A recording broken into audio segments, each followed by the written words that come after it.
300 सालों में नहीं हुआ, वो अब होगा। वापी के बाद मथुरा में होगा कानूनी रण। मथुरा में किसका पक्ष कितना मजबूत, किसने मनाया जीत का जश्न, कौन होगा मथुरा मंदिर मस्जिद के मुकाबले का विजेता। मथुरा के डिस्ट्रिक्ट कोर्ट ने श्री कृष्ण जन्मभूमि व मस्जिद को हटाने वाली याचिका को सुनने का ऑर्डर दे दिया है। सुनवाई भी होगी, बहस भी होगी, सबूत भी आएंगे और फैसला भी होगा। 300 सालों से चल रहे हिंदुस्तान के बहुत बड़े विवाद का समाधान होगा। श्री कृष्ण जन्मभूमि पर किसका हक, ठाकुर जी की जमीन का मालिक कौन, मालिकाना हक श्री कृष्ण विराजमान का है या शाही मस्जिद ईदगाह का है। श्री कृष्ण जन्मभूमि के मालिकाना हक को लेकर 35 बार सुनवाई, जजमेंट रिजर्व रखा गया था। 19 मई को जजमेंट आया। मथुरा की जिला अदालत में श्री कृष्ण जन्मभूमि के मालिकाना हक की याचिका पर फैसला सुनाया।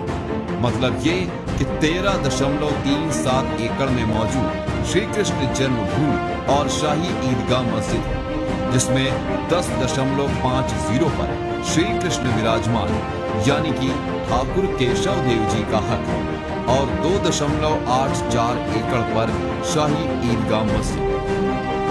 ठाकुर जी की तरफ से याचिकाकर्ता का दावा है कि पूरी जमीन पर मालिकाना हक ठाकुर केशव देव जी का, ठाकुर जी की जमीन पर ईदगाह की तरफ से कब्जा किया गया।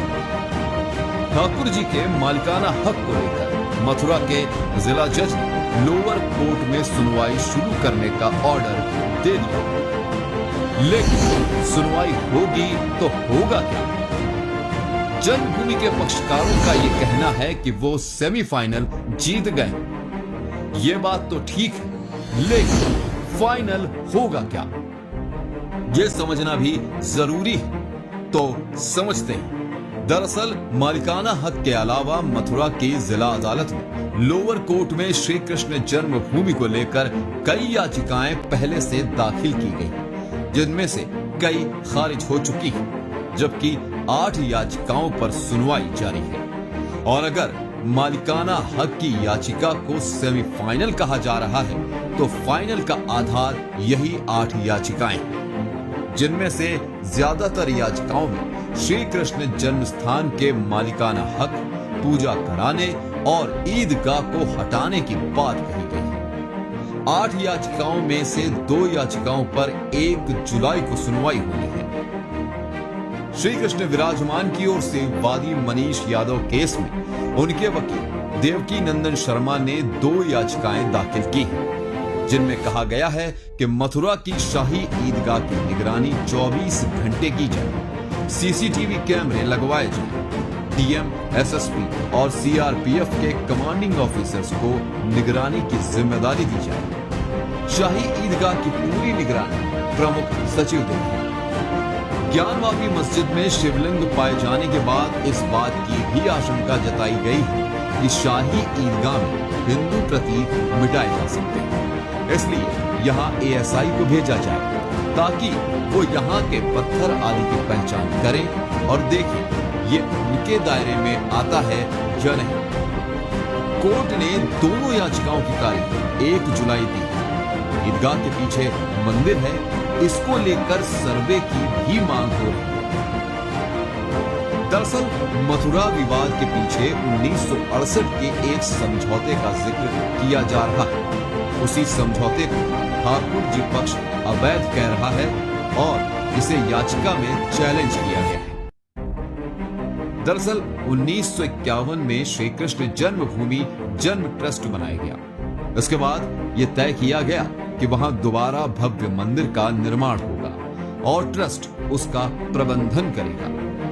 इसके बाद 1958 में श्री कृष्ण जन्म स्थान सेवा संघ के नाम से संस्था का गठन किया गया।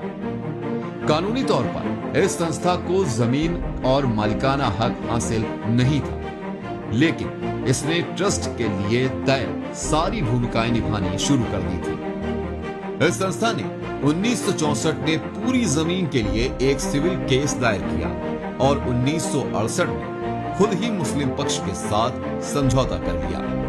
इसके तहत मुस्लिम पक्ष ने मंदिर के लिए अपनी कुछ जमीन छोड़ी और मुस्लिमों को उसके बदले पास की कुछ जगह दे दी गई। अब बात ईदगाह से उठकर जमीन के नीचे की हो रही है। हिंदू पक्ष की याचिकाओं में दावा किया गया है कि ईदगाह की जमीन के नीचे श्री कृष्ण जन्मभूमि के असली सबूत हैं। इसके नीचे कंस का कारागार है जहां भगवान श्री कृष्ण का जन्म हुआ था। लेकिन बात सिर्फ मालिकाना हक की नहीं, बात कहीं आगे जा चुकी है। बात अदालत तक भले ही चली गई, लेकिन मामला आसानी से सुलझने वाला लगता नहीं, क्योंकि जिस तरह से मुस्लिम पक्ष सबूत की बात कर रहा है, बात अदालत में ही तय होगी। अब देखते हैं कि 1 जुलाई को क्या आदेश आता है।